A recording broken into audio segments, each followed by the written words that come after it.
What does a son need from his father as he goes from boyhood to manhood? As a father of four, this is a critical question for me, and I know it's a critical question for others. And I think that a son needs discipline from his father. Now, a lot of people associate discipline with punishment and correction, and that's part of it. But I think discipline has a lot to do with preparation.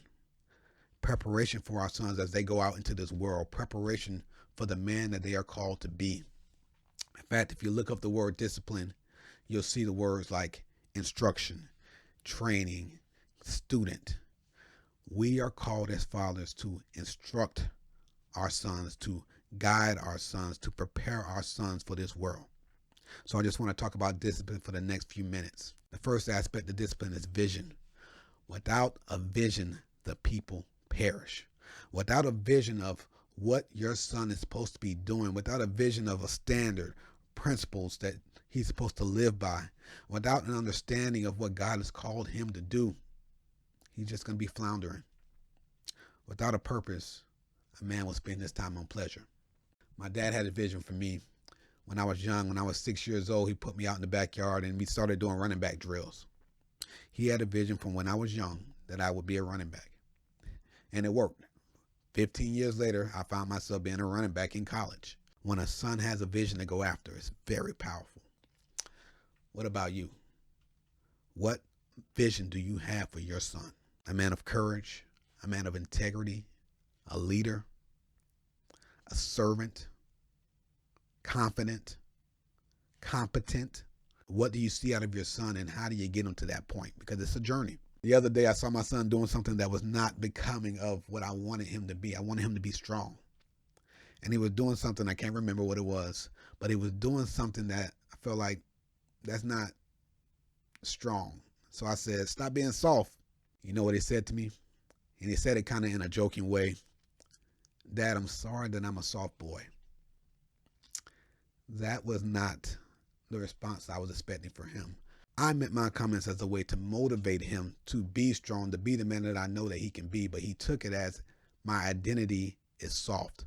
So from that point on, I resolved in my mind, I'm not going to say anything to my son that is contradictory to the identity that I see in him, that is contradictory to the man that I want him to become. Be careful what you say to your kids because they internalize it. One of the things they are looking for from you is identity. They're growing up in this world. They want to know, who am I and who am I called to be? Make sure you're pouring the right identity into your children.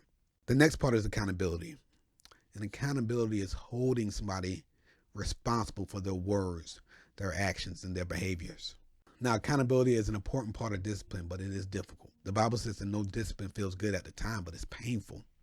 But later on, that discipline is going to produce something that you're going to like. It's going to produce peace. It's going to produce righteousness. It's going to produce something that you're going to need for the future. So our sons may not like it at the time, but it's necessary for their future selves. We as men are perfectly suited to give accountability to our sons, especially as they get older. What I've noticed from my oldest, my 12-year-old, is that as he's getting older, he's becoming less responsive to his mom, getting a little bit more slow with following directions when they come from his mom. He's getting a little bit more flippant at his mouth. And I think as boys grow up, there's a natural detachment of dependency from mom. And I think this is where, men, you can step in, and if your son is disrespecting your mom, you can hold him accountable for that. You don't disrespect mom. You don't disrespect my wife. But at the same time, it's a time for us to really take in the reins and really guide our sons at this point. Because when they get out into this world, they will be held accountable. And I think holding our sons accountable is about applying consequences in their life, and it's about letting those natural consequences go when they don't take care of their responsibilities. Experience is a great teacher, and we as fathers have to use our judgment and how much natural consequences we want our sons to experience and how much we need to protect them. But I think as they get older and older, there's less and less protection. There's more and more, if you don't do this, you're going to have to suffer the natural consequences.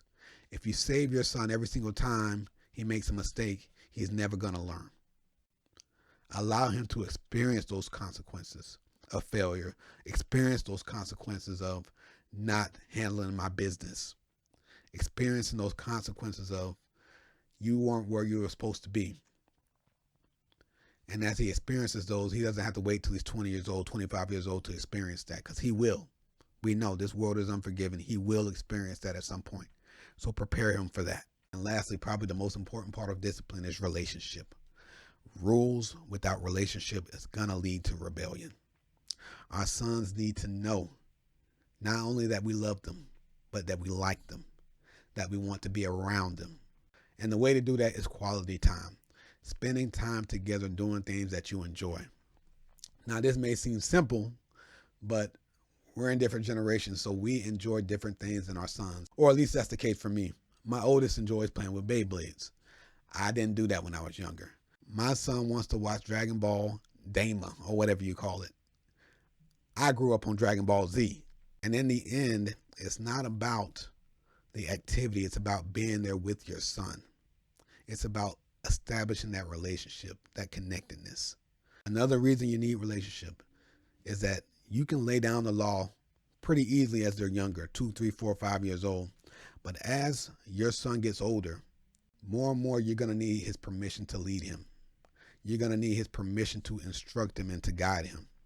Again, my oldest is 12 years old, and going into the teenage years, I know that there are so many voices speaking to him, so many influences around him, and he can listen to anybody he wants to listen to. So my son is going to have to choose who he's going to listen to, and I hope he chooses me. But I know that he will not choose to listen to me if we don't have that relationship. So relationship is the most important aspect of discipline. So that's all I have: vision, accountability, relationship. We as fathers have the opportunity and the responsibility to raise up the next generation of men for the sake of their families and for the sake of our society. So let's go.